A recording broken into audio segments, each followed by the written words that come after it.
Go! Woo! Hey, welcome back to the Odd Couple Costa Rica. Man, we got another great one for you today, because today we are talking about some hot topics. And, you know, I got one real quick question as we talk about hot topics.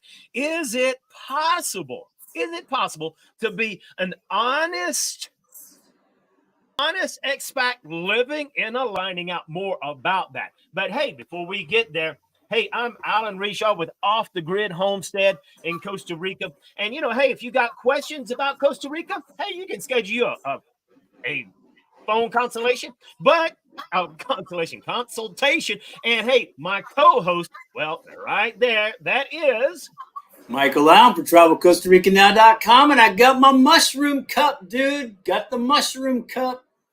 Dude, I need one like that. Hey. And you know what? I hope they call you for consultation, because don't call me. I'm not available. Sorry. Hashtag sorry, not sorry.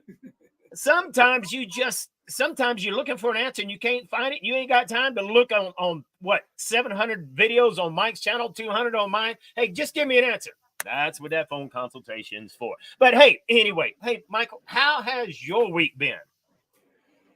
Well, Alan, thanks for asking. No, just kidding. I had sorry. You know, I think I mentioned this last week. I've been super, super busy, man. You know, it's this high season here, and I am a travel agency, and it's probably the best year I've ever had.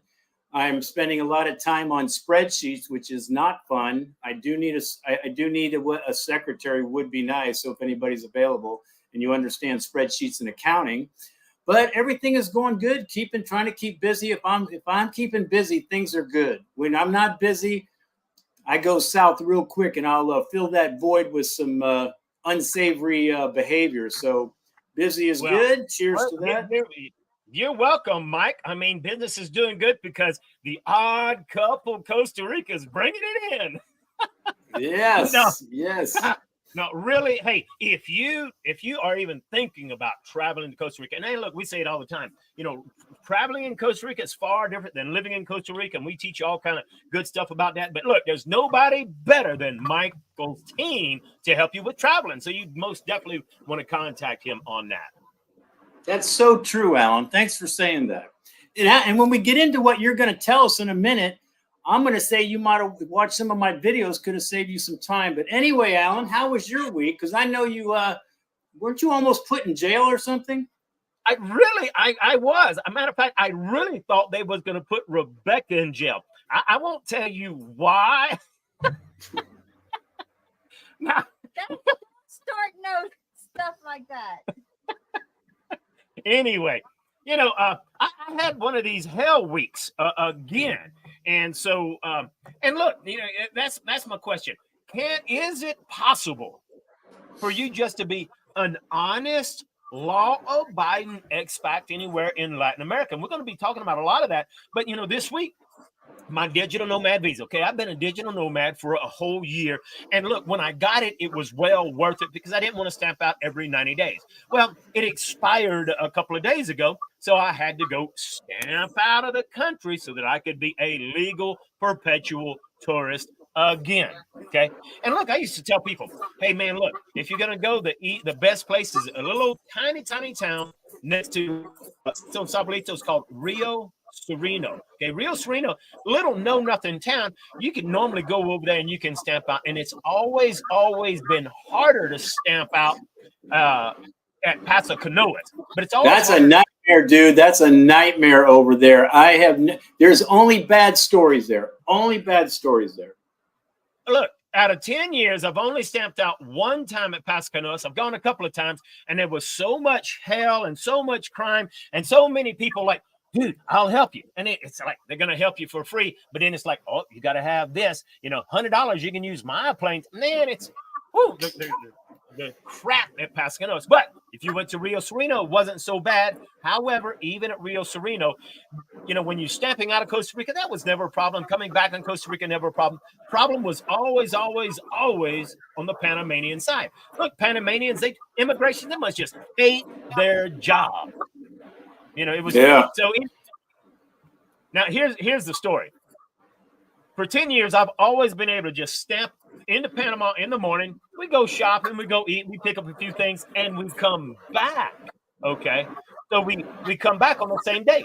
Well, we come back on the same day. And as soon as I walk in there, the two immigration guys like, no, no, no, no. I'm like, what do you mean?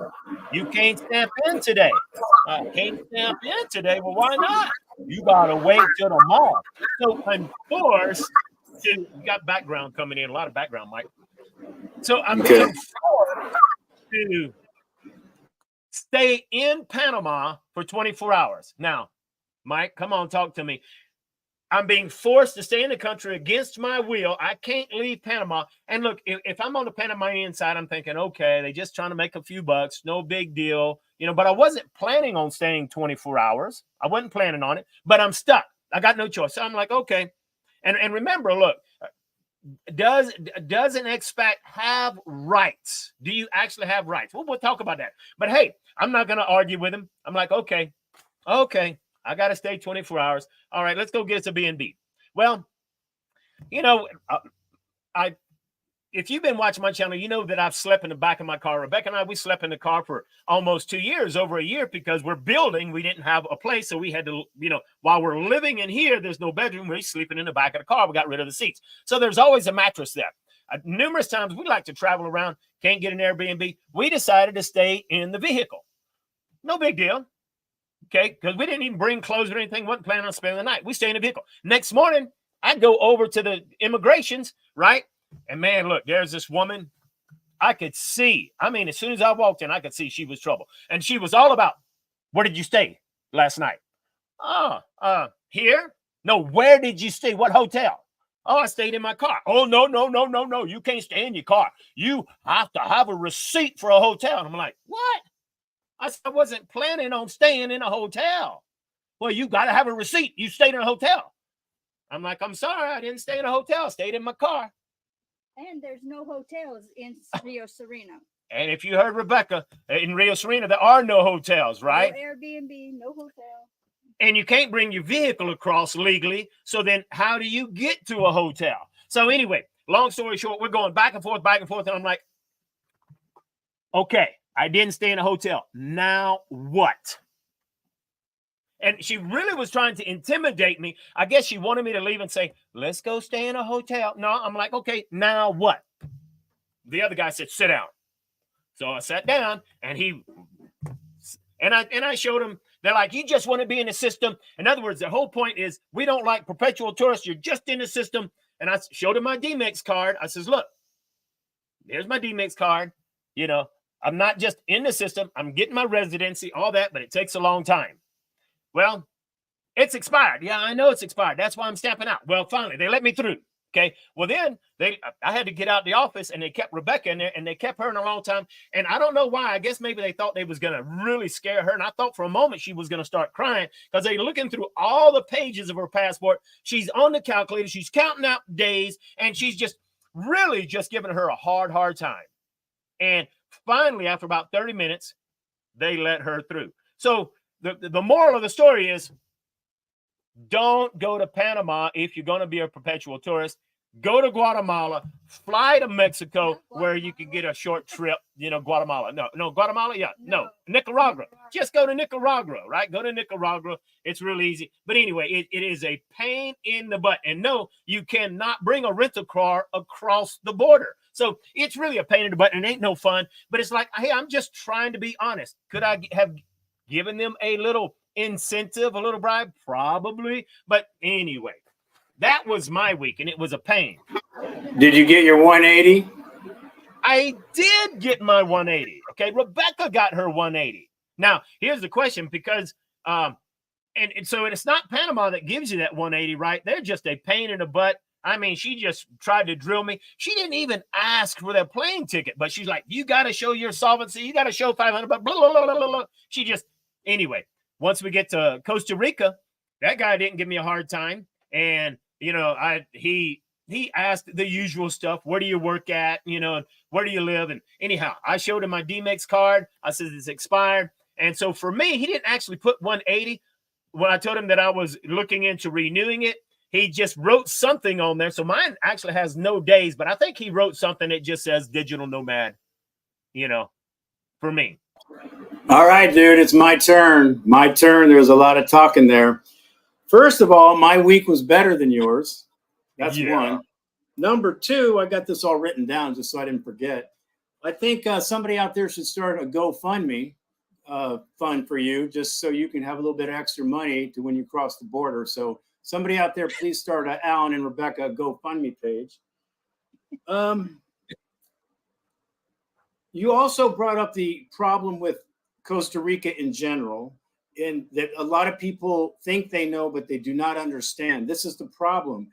Everybody's experience is different, and everybody thinks their experience is what the rule of law is here, and it's not. Nobody's one experience may be your experience, and that's in every aspect of living in Costa Rica, whether you're crossing the border, doing banking. When I say, hey, if you go do this, you're going to get your driver's license. Well, you go do that thing and you go, Michael, that didn't work. Well, it worked for me. I mean, you know what I mean? But that's across the board on everything. And I don't think people really understand that thing, because they don't live here and they're reading a blog or watching a video and go, honey, we can get a driver's license. Honey, yeah, it's easy to cross the border. Yeah, honey. And yes, it can be. It can be. And what you just found out, you actually, I do know that border crossing. The other Panamanian border crossing, the big one, is a freaking nightmare and only has bad stories. I would tell people to go out of their way, do anything else but cross that border. Now, not as many people know about that border crossing you're talking about, which is much smaller, and you think there'd be a little bit more coolness with it. And it sounds like there was. Well, now they're, doing what they do, and now I got control over you. Now, I also want to say something, Alan. I got to tell you, there seems to be a pattern with you. There seems to be some bad juju, little bad aura. Maybe you need to self-reflect. Maybe do some self-reflection. Remember that New Year's Eve resolution? You were going to be like this. Maybe you forgot. Maybe you fell off the wagon, Alan. Maybe you fell off the wagon. Let me get my witness. Let me get my witness. Rebecca, tell the folks. How did I have a bad aurora? She's your wife. She's gonna back you. She's been backing your dumb shit forever. Shut up. And the other thing, that was a good one. Hey, and the other thing is, there's this other YouTuber on YouTube called Travel Costa Rica Now, and if you ever watch some of his videos, he could probably give you some hints and hacks on how to get across the border in a better manner. So I'm just saying. I'm look for that guy. I can pay if you want. I can pass the link to you, and you can contact him. He's they know there's shit there, because obviously this other guy that's been living there for 10 years or 8 years, whatever, he just hasn't learned anything. So I'm just saying. Let's Rebecca, tell him, because Rebecca, tell me. What was your thoughts about? Because people want to hear. No, well, you did good, but I think you're being challenged. And the thing is, what I told you yesterday, if we would have known and we would follow the rules like we're supposed to, there would not have been any problem. Had we gone, taken a bus, taken a cab, whatever, to the hotel in whatever city and spent the night and come back, there would have probably been no issue. They were upset because we didn't do what they wanted us or what we were supposed to do. That's right. And that's why I say, can you be an honest citizen? Well, hey, I didn't want to stay in a hotel. One, there were no hotels there to stay in. But Rebecca's absolutely right. I think, we'd end up with a lot of negative experiences because, well, number one, I got nothing against people who want to pay a bribe. But, next time I run into a traffic cop, I want Michael to be riding with me so he could pay the bribe. Okay. But, so, hey, can you be an honest American? Well, you can be, but it is very, very difficult because it's like, hey, I don't want to go to a hotel. There is no hotel, but she was adamant. She wanted me to stay in a hotel. And I think she really, really was trying to intimidate me, scare me off. Okay, let's go stay another night. But the reality is there is no law. There's no written law that says you have to stay the night Okay. Yeah, we read all the rules on the door, posted on the door for immigration. So here's the question. Yeah, but wait. Stop. There's one problem with what you just said. It doesn't need to be a law. Everything at the border is at the discretion of the immigration officer. They can do any, the other thing they used to do at Panama, I don't know if they do it anymore. They used to say, well, you need $500 in your account. We need to show proof that you have money in your account, that you should even be here, or are you a vagrant? So the immigration officer can talk shit, can say shit, and you are helpless, and they know it. They know they got the control. They got their little badge. They got their little job, and they have no control in their own life. So they take it out on, they're having a bad morning, and here's this guy, this gringo thinks he's better than me. Let me mess with him. I mean, it's human nature. I mean, police do that sometimes. Anybody that's over you and they know it, they sometimes take it overboard, and you can't do nothing about it. It's a terrible, terrible feeling. But the borders that everybody should know, it's discretionary, man. They don't got to do nothing. They can give you 5 days, 180, 90, not let you in, tell you to go home, come back in 72 hours.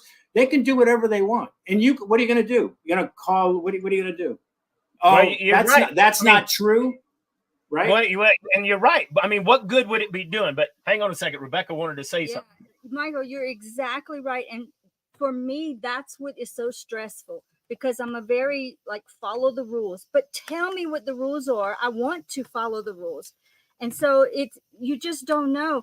Yeah. The day before the guy, he was really nice and no problems. But then that woman the next day, she was just I don't know what was her issue. But, and the people on Costa Rican side were extremely nice. So, but it's that, like you said, it's their discretion. They could have told us, nope, you have to stay 3 days. What would have been upsetting to me would have been the money I would have had to spend to stay in a place I did not want to stay in some crummy, B&B or whatever. Well, and then, so here's the question. I'm being forced to stay in Panama. Well, now, obviously, telling them, hey, that's not legal ain't going to help your case because, like you said, it's completely discretionary. But I want to leave Panama. Can I call the American embassy in Panama and say they're holding me captive? What would happen? Well, I think it is. Absolutely nothing. I got another hack for you. Here's what I want you to do next time you cross.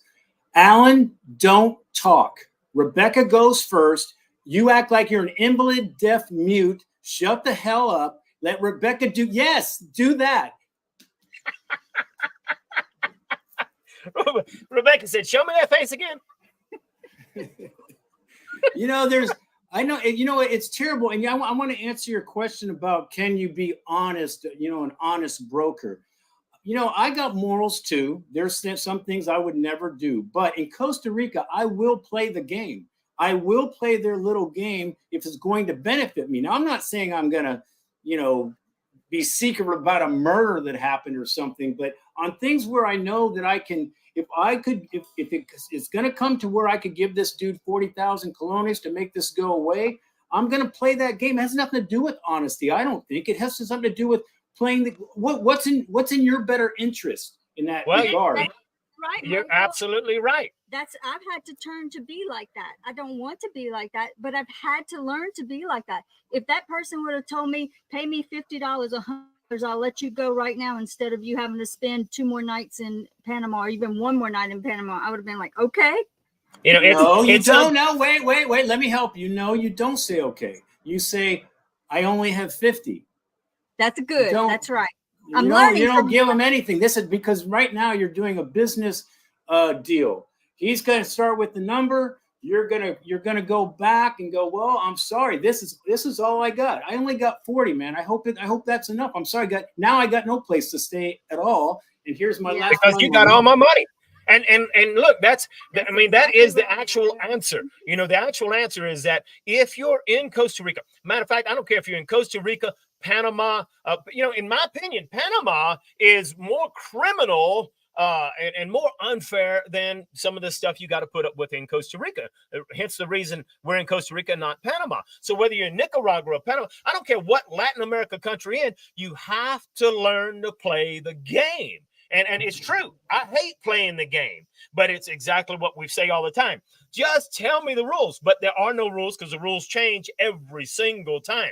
I don't know how many times I've stamped out at that same place. The rules change every single time. Well, the rule being that that is the rule. That's always been my pet peeve. That's my number one thing. If they just told me what it was, I could do that thing. Now, the other thing about Panama, which I think, hey, I know a lot of people that live in Panama. They love Panama. I'm not knocking on Panama per se, but the people there don't give a rip about you. They almost look at you with a little bit of contempt, in my experience, and a lot of other people have said the same thing. Great place to live for a lot of people, but even the people that love living there live in the gringo in David or Baquete. You know, there's not a whole lot of people living amongst the locals. They don't. That's right. You know, it's different. Costa Ricans are nicer. They totally are nicer than Panamanians. And maybe just it's their character in Panama, but they don't care as much. Yeah. You know, now, and it's what this guy is saying right here. And I've said it many times. I think both Mike and I, hey, the most important thing to be is nice and respectful to the immigration police. And look, that's what the whole time I'm like, I'm sorry, I didn't stay at a hotel.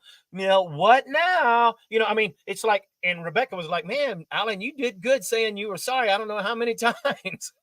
You know, you do have to be, no matter how ugly they get, it goes back to, you do not have rights. You're an American here. You do not have rights. I have no doubt that if you would have been ugly, we would still be in Panama. Oh, we would still be in Probably in Panama jail. if I'd have been ugly. You're right. I mean, Rebecca's 100% right. If I'd have gotten ugly in any kind of way, we'd still be in Panama right now. I doubt that. I think, like Costa Rica can be, I think the bark is always worse than the bite. You got your 180 and they did let you in. So Well, what see, if the lady didn't let you? Costa Rica. See, the problem coming into Costa Rica was no problem. Yeah, Now, I'm saying. I would have never been able to stamp into Costa Rica if Panama wouldn't have let me out of the border.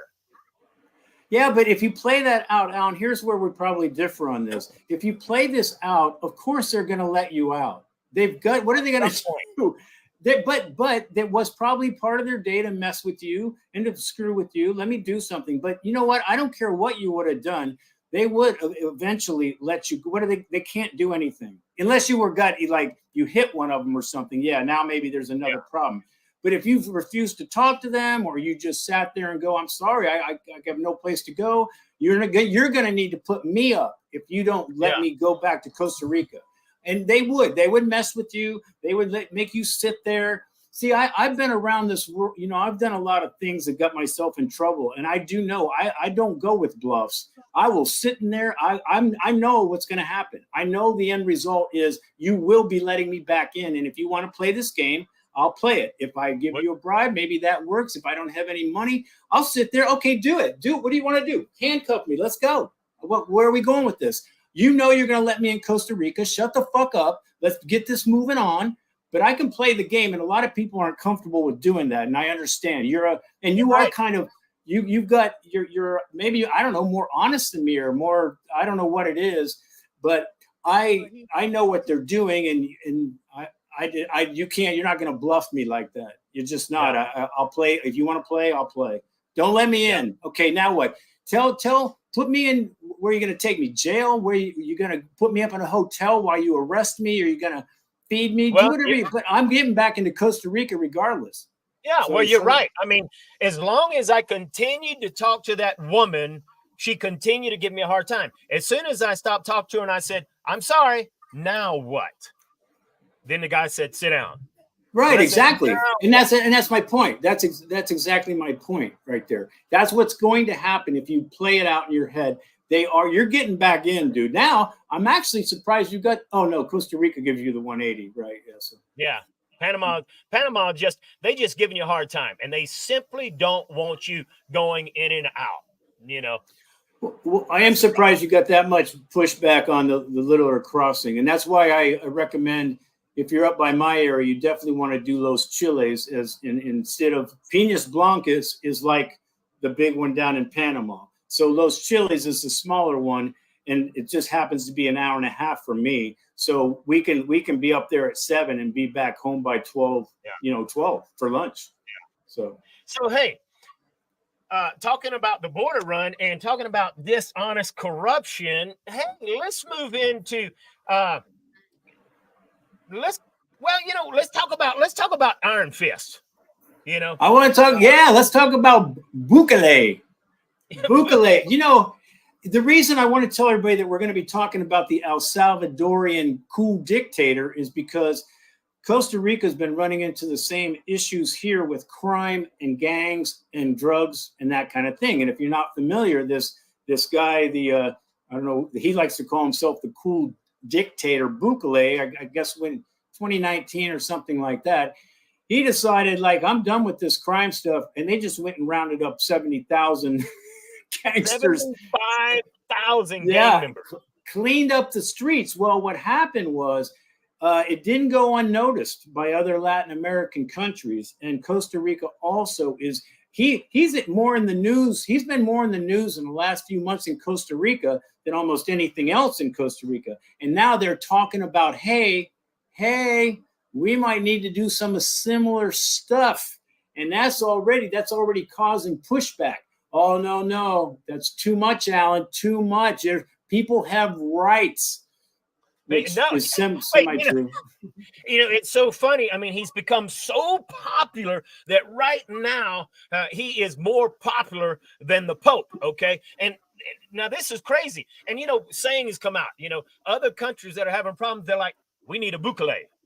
We need a Bukele. It's kind of like the whole go, Brandon, go, Brandon, go.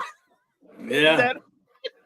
We need a Bukele. We need a Bukele. Well, Costa Rica needs a Bukele. They do. And, I think this new president wants to lean that way, but he's getting pushback from the, let's say the liberal. I don't know what all the parties are called here, but obviously it's a more liberal, progressive, Democrat, whatever you want to say. All I know is the people that say that's too hard, that people have rights, and one innocent person getting picked up in the big bundle of gangsters, that's already wrong. I would totally disagree. And the only people that say that's, oh, you shouldn't do that for that one innocent person is people with money that never happens to. If you lived in the neighborhoods that you have to pay, protection money or bribe, you can't walk the streets past 5, you can't do this, you can't do that because the gangs run your neighborhood. They don't want to hear, well, that one person, he was innocent, he got in the bundle, and now, we got to look at. No, you got to make a move. It's bad, and you've got to make a major move, and you got to fight fire with fire sometimes. And if you're lax and easy, oh, well, we got rights. Yeah, well, look what's happening. And if people from the United States, look at that. Look what happens when you defund the police. Look what happens when you don't prosecute. Look what happens when you kind of go, well, it wasn't over $950, so we just let him take it. What do you think happens? Anybody that knows Psychology 101 knows that if you give an inch, they're going to take a mile. You've got to crack down. I'm sorry. This is a passionate topic to me because what happened was what they're also fighting about is like, well, now Bukele, he's authoritarian because he's doing this, and now that's a slippery slope, and now he's a dictator, and now he's going to iron fist everything. That may be true, I don't know, or may not be true, but I like his approach, man. I would totally support that in Costa Rica and the United States, by the way. Well, let's back up a little bit because it takes that authoritarian approach to sometimes clean up things because at that point in time, the country was ranked as the worst and most dangerous country in Latin America, and now it's ranked as one of the safest countries in Latin America. Now, 75,000 people got picked up, thrown in jail. 7,000 were, can you call them innocent bystanders? I don't know if you're an innocent bystander. In my opinion, if you're hanging around the wrong crowd, you're going to get swept up. with the dirt. Okay, so don't hang around in the wrong crowd. Now, those 7,000 people, okay, they proved that they weren't gang members, whatever, they got out. Okay, sometimes that stuff happens. Don't hang around the wrong place, and then you won't get swept up. Now, okay, so, all right, so some bad things happen.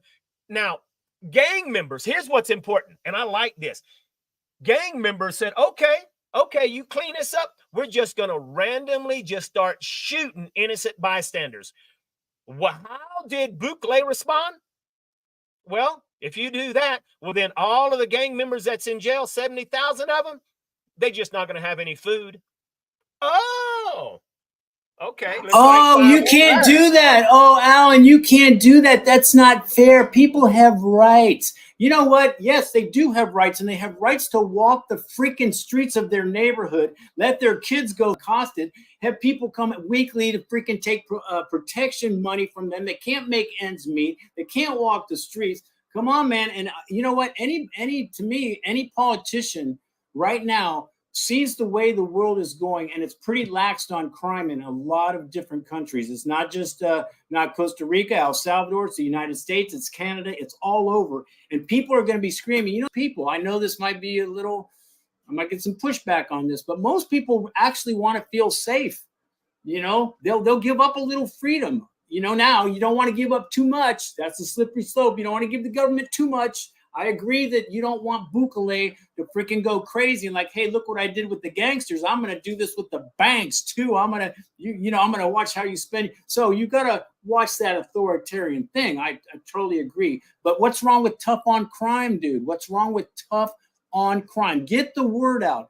What's the word in the United States? What's the word in Costa Rica? You can sell drugs here, dude. You can deal drugs. You can kill people. You can beat up people. You can do all kinds of things. And quit doing that. Now we're going to give you another chance. I know you only hurt 2 people. If you hurt 2 more, we're really going to have a stern talking to you. So people are sick of it. And I'm telling you, if a politician was smart, he would be, let's say, closer to Bukele than not. Let's just go with that. Maybe not total, let's round up 75,000 people.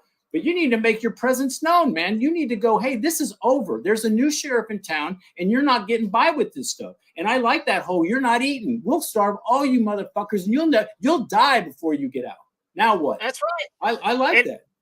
Oh, look, absolutely. Look, when I was in Japan for 3 years, okay, as a military policeman, and look, there is practically zero crime in Japan. Well, why is that? Well, that's because when you go to jail there, they feed you fish heads and rice. You're lucky if you get a bath. So I'm a military policeman. We had an idiot Marine who went in there and he decided to break into a few cars and steal the stereos. Well, he got arrested. He ended up in jail. He ended up spending several months in there, hard labor, earning money to pay back the damages. Okay. When he came back to my prison, the very first thing, this dude was practically crying. He's begging for a shower. I'm like, what's the matter? He said, I'm lucky to get a shower once a week, and he's eating fish heads and rice every day. That's why there's no crime. Okay. I spent about a month and a half in Japan, in Tokyo and all kinds of places around Japan. I'm telling you right now, how cool is it that you can leave your cell phone anywhere, on a train, in a restaurant, in a bar, on the bench, in a street, and it will be there when you go back. It will be there, or it'll be available. Somebody will leave a note and go, call this number. I got your cell phone. Yeah. That makes people in Japan, they take it for granted because they all kind of mostly follow the rules and it's all cool. But what a country that has it. Hey man, you do something where you're going to get a consequence, man. We got to make sure you don't want to do that thing again. Right now in Costa Rica, a lot of Latin American countries, and the United States and Canada, the consequence is zero. Why wouldn't you do that thing again? Hey, I've robbed 20 people. I got caught on the 21st. And then I got let go. Yeah. So why wouldn't I? I like those odds, dude. I like those odds. Well, look, it was just recently I was reading an article. So, in this little bitty small town, and we've talked about this before, how the Ticos will take matters in their own hands because the authorities won't do anything. Okay. So, look, this couple was going in and they were just robbing and robbing and robbing. And they kept breaking in, and everybody.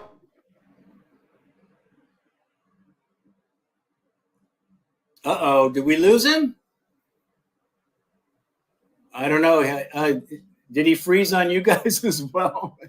He's gone. You know, I like this. We lost you. We lost you for a minute. Yeah, I guess my Starlink had to upgrade. But anyway, long story short, the people took matters into their own hands, and just about they caught him at the police station, beat them to a pulp. Okay, the ambulance came and took them away, and then they took care of their car, and they just tore their car to bits and pieces. Well, you know what? Now with the consequences, do you think they're going to do anything? Probably not. Well, the only thing wrong with that approach, I like that approach, and if I lived in a neighborhood, I would try to do that same thing. The problem with that's just don't go to that neighborhood, but we can go to the neighborhood over there. You need more of a local government, rules and laws, so the people go, no neighborhoods.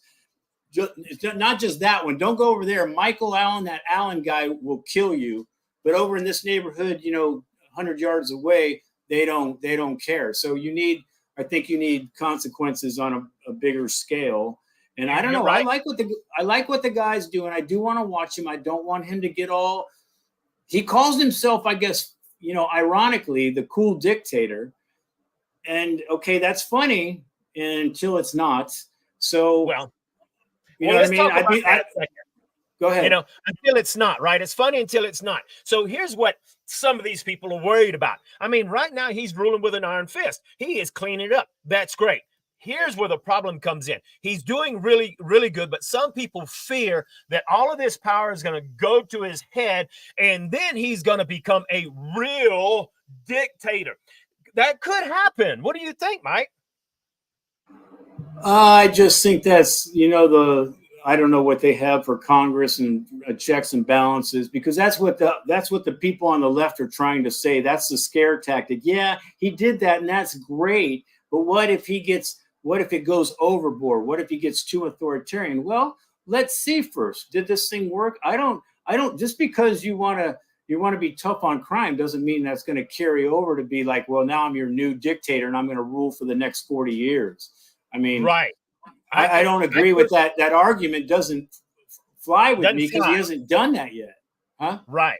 You're right. He hasn't done that yet. And I say, as long as he's doing good, hey, I mean, right now, I think it's today that they're having re-elections over there. And so he's secured it. No, he's going to win. He's already going to win. I mean, that's. Oh, yeah. 90% of the people want him as president. What does that tell you? That tells you there's 10% of the people that have this stupid thinking. Everybody's got a right. Come on. No, those are the gangsters' families, dude. That's all that is. That's just 10% of gangster families. You're right. So I think let it go. We all let it go for too long, and that's the thing. And now, unfortunately, you can't kind of go, hey, let's do this. You got to get busy. And he finally most people think what he's doing was common sense. It's like, why aren't we doing that? Why are we even talking about it? You see that people are happier. He cleaned up the streets. How do you not look at that and go, well, maybe we should do something like that, or very close. And and maybe we'll have a little committee that looks at everybody, that takes the time to weed some of the, hey, that guy's innocent, we need to get him out. They just don't have to round everybody up and go, we don't care if you're innocent or not, we're going to fry you. There can be a like a group or something that looks at these people if it's a legitimate, arrest or not. So there's ways. I don't know. I think Costa Rica is going to be forced, whether they like it or not, and especially the president now, I think, is leaning that way.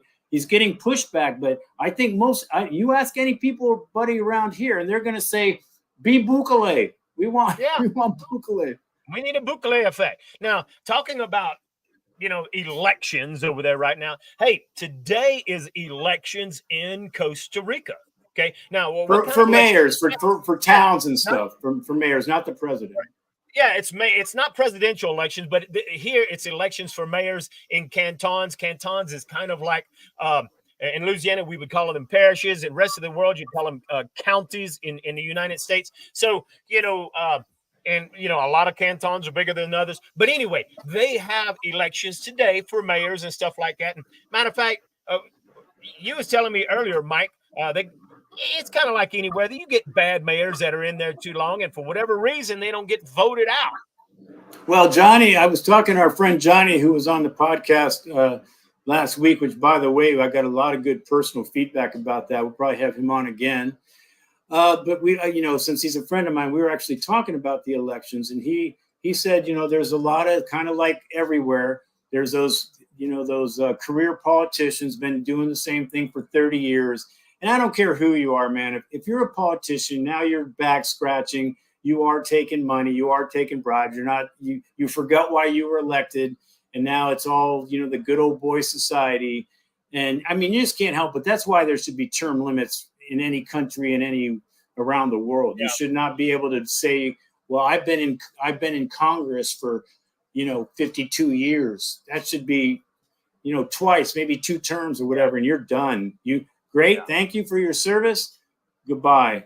And no, you can't be a lobbyist for the next 5 years. So you just can't go from a senator term limited out because you served your 2 terms and then be a lobbyist. Those are the worst. That's the whole thing. So I agree. So right now they're voting for mayor. I think Johnny is running for mayor over in his place, right? He should. He should. But here's what's really cool.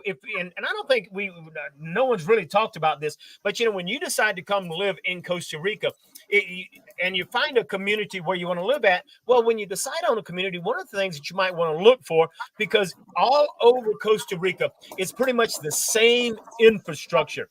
It always just, when I first got here, I'd say, "Hey, where's such and such?" And they would always say, "It's right next to the town center." I'm like, well, what the heck is the town center? Well, the town center is almost the same everywhere. The town center consists of the Catholic Church, a football field, right? And a lot of times what's called a salon.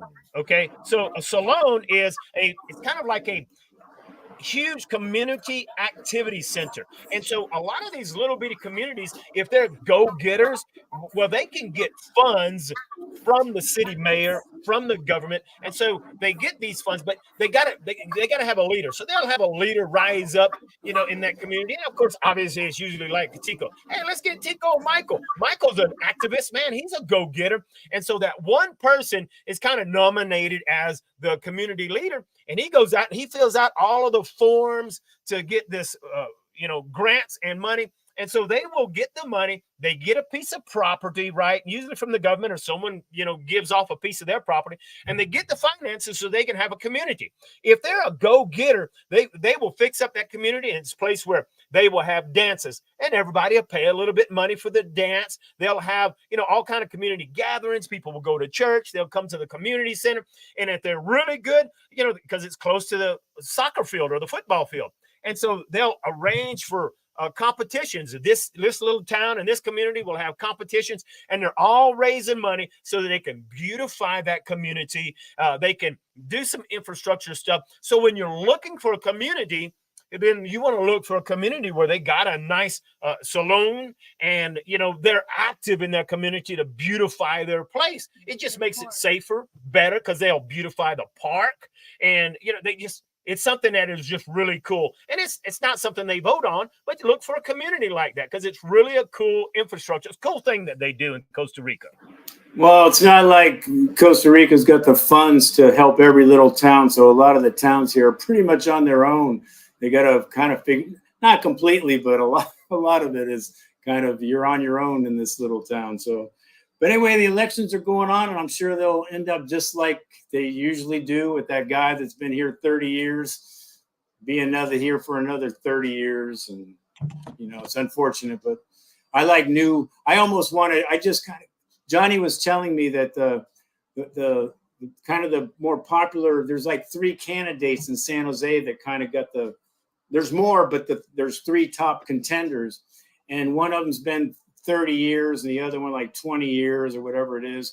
And there's a new woman. It's like, I don't even care what the woman's stances are on anything. Put her in, get some new blood in there, let's mix it up a little bit. I don't know. I'm nobody trusts their government anymore, man. Nobody trusts them. The internet has made things transparent all around the world, and we know that they're not speaking for us, and that's almost everywhere. So, and I agree with you. The big thing is, if you're going to be in any kind of politics, be in your town's politics. The national politics don't matter as much as being, hey man, vote your local educational board or your local mayor or all that. That's way more important to you than actually the president. It's just the way it is. So local is actually more important. And if you want to make change, that's where you want to make the change, locally. Yeah. Well, even where I'm at, I'm very, very, very remote. So obviously, and this little community here, they're not active. They used to be real active, and they're still a little active. But, anytime that we need road work done or anything, if you don't have a voice, nothing's going to happen. So they've got about 10 people in the community who are kind of designated to be the voice. In other words, to be the complaint, to be the squeaky wheel. And it's like, okay, you got to go back into Buenos Aires, you got to go into town, and you got to go talk to the mayor, and you got to complain that the road needs work. And so those same 10 people, every time the road needs work, they go into town. But it's that local, it's what you're saying, it's that local community. They all have their little community, and that's what it takes. Going, talking to the mayor, talking, and then getting them to come out and work on the road. Yeah, I don't want to. Okay, I'm going to do it anyway. It's like in the United States. Look what's happening in Texas. We don't have to get on what you feel about immigration. I'm just going to say that the governor in Texas feels like he's not getting help. He's not getting help from the federal government. So what's he doing?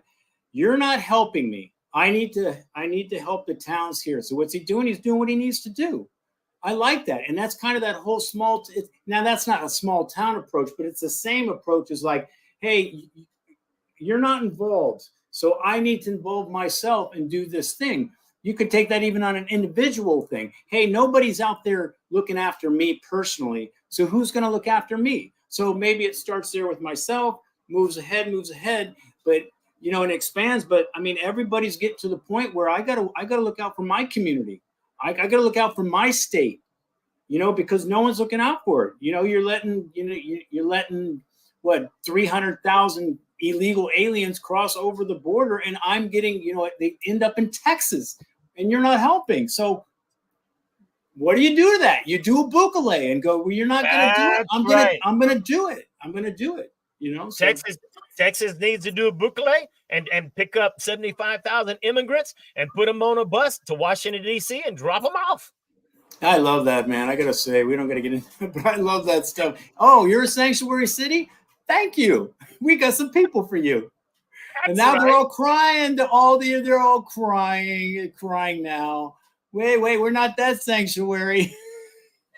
even the sanctuary cities now are going, hey, federal government, we need some help. And the federal government's not even, we don't see you. Peas and carrots. We don't know where you are. Well, look, we've been talking about a lot of kind of the ugly part of Costa Rica, but it really all goes back to what I like to say a whole lot of time. Hey, we're not trying to scare you out of Costa Rica. We're just trying to prepare you if you know about all these things, right? Hey, you're going to run these problems. Don't do what Alan does, man. Just think and go to a hotel, stay the night. You come back, you're being prepared. And with that,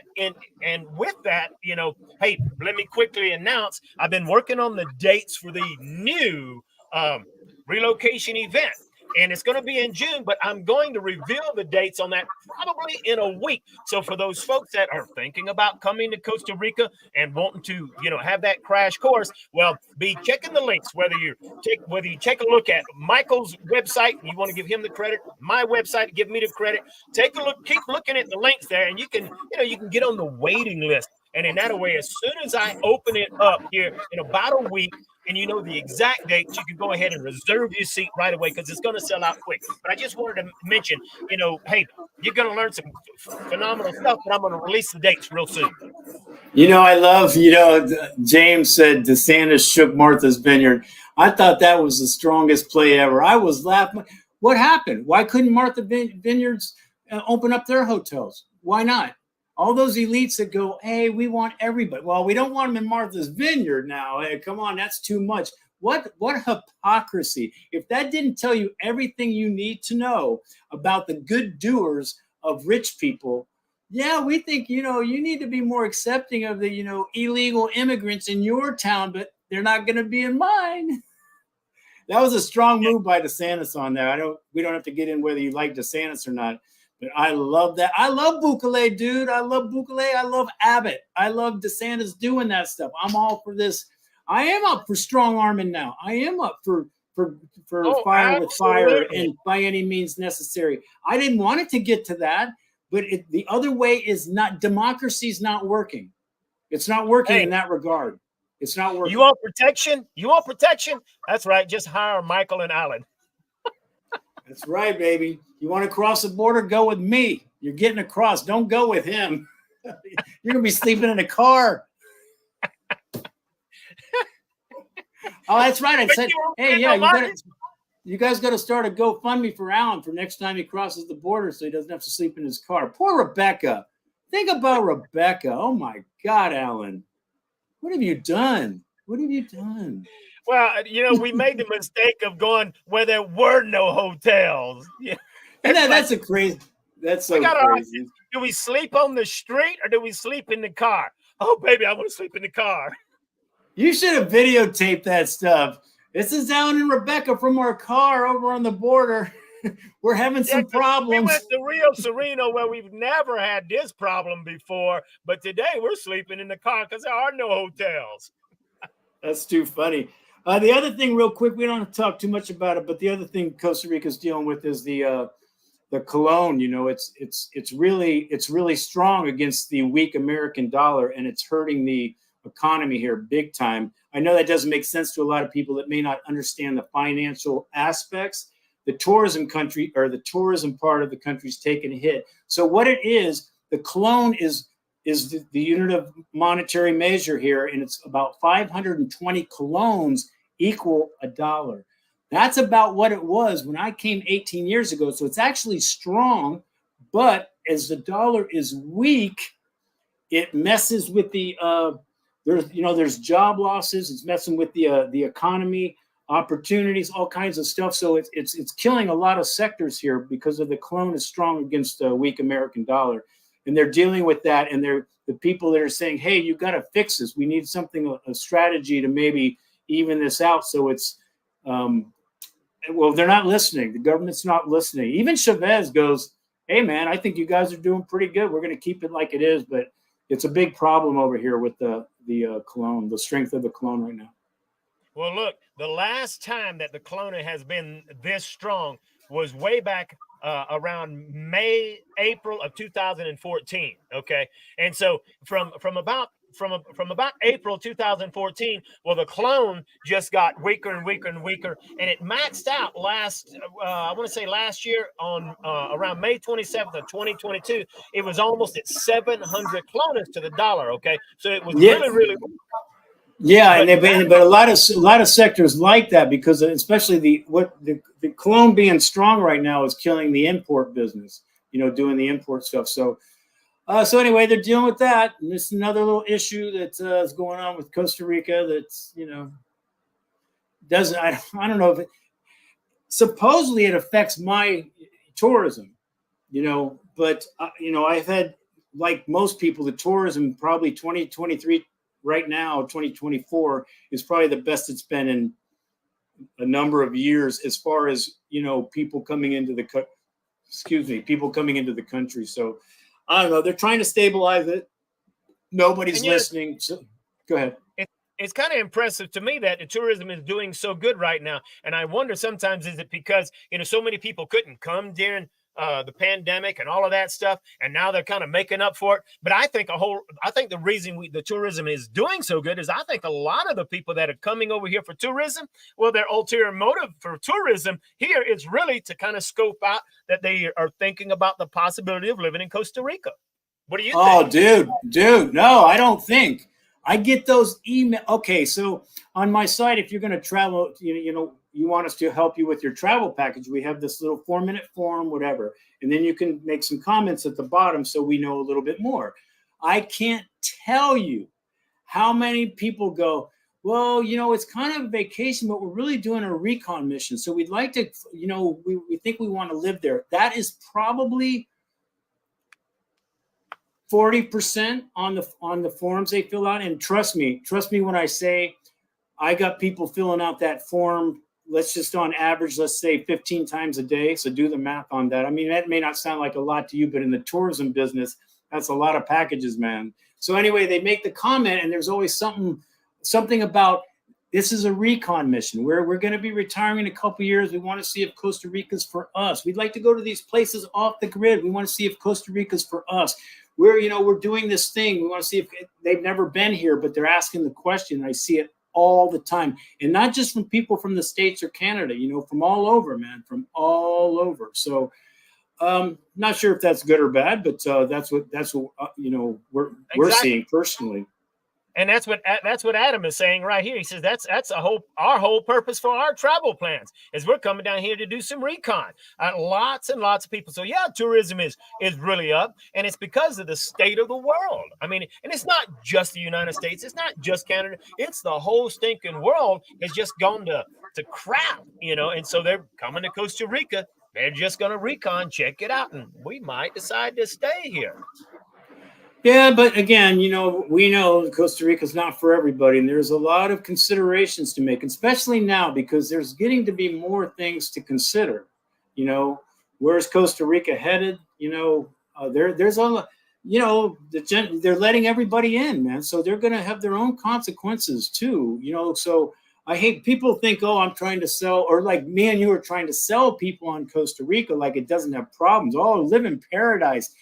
Have macaws fly by your window while you're drinking coffee every morning. No, there's real issues here. There's real issues, and you really have to consider. And if you're only doing it by money, which I don't know why people do this. It cracks me up when they go, well, Michael, it's cheaper in Nicaragua. Yeah, it is. You're right. If that's your marker, go there. I love Nicaragua. Look into their issues. Into their issues. And see it is a lot cheaper to live in Panama. But you know what? I don't want to live in Panama where the people are not nearly as friendly. And every time you turn around, you got some guy in camouflage with a machine gun. I'm like, really? Yeah, well, you got a dictator in Ortega and his weird-ass wife in Nicaragua. And you talk about control. You want to hear...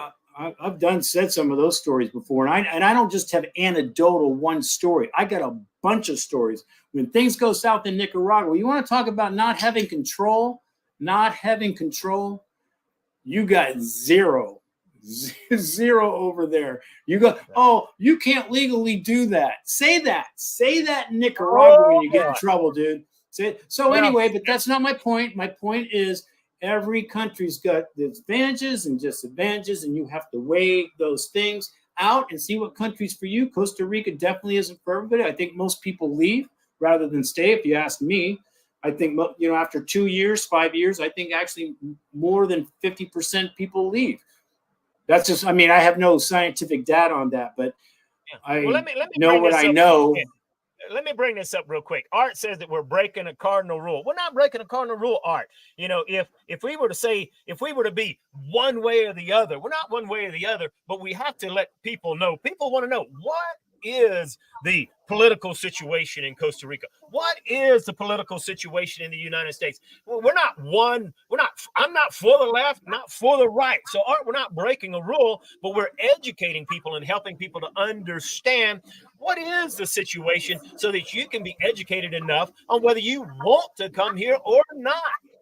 Well, in the politics now, unfortunately, politics play a lot now, and we got to talk about it, because if you don't talk about it, people accuse you of sugarcoating the country.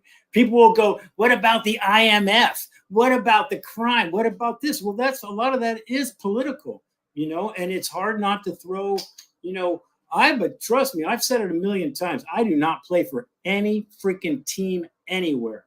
I judge everything situationally. I'm not this and I'm not that, and don't ever pigeonhole me. You do not know me. Don't, because I say one thing, oh, Michael's a Trumper. No, he's not. Michael's, oh, he said this. He must be a Democrat. No. I got a mind, and I can look at it, and I don't play on your team because you say I have to. Well, Michael, you got to agree with us because this is your team. No, it's not. I live outside the box, man, and I like it. I have a mind. I don't give a fuck about your team. None of them. Anyway, hey, guys, you know what? Thank you all for joining us. I got to go, and if you're in La Fortuna, I'm in 3 minutes. I'm going to be at the Rainforest Cafe because I missed my morning breakfast, Alan. Preparing for this, I missed my morning breakfast. So within about 5 minutes, I'm going to be at Rainforest eating. And did you know that he is such a celebrity that before he gets there, pancakes and bacon will be sitting on his table? I didn't want to say nothing. Alan, thank you guys. I think Alan's gonna be hanging out. I think. No, but anyway, no Q&A today. Oh no, okay. Guys, I'm out. Thank you so much. Your comments and your feedback. See you next week. All right, see you next week, folks. Another great Odd Couple Costa Rica podcast.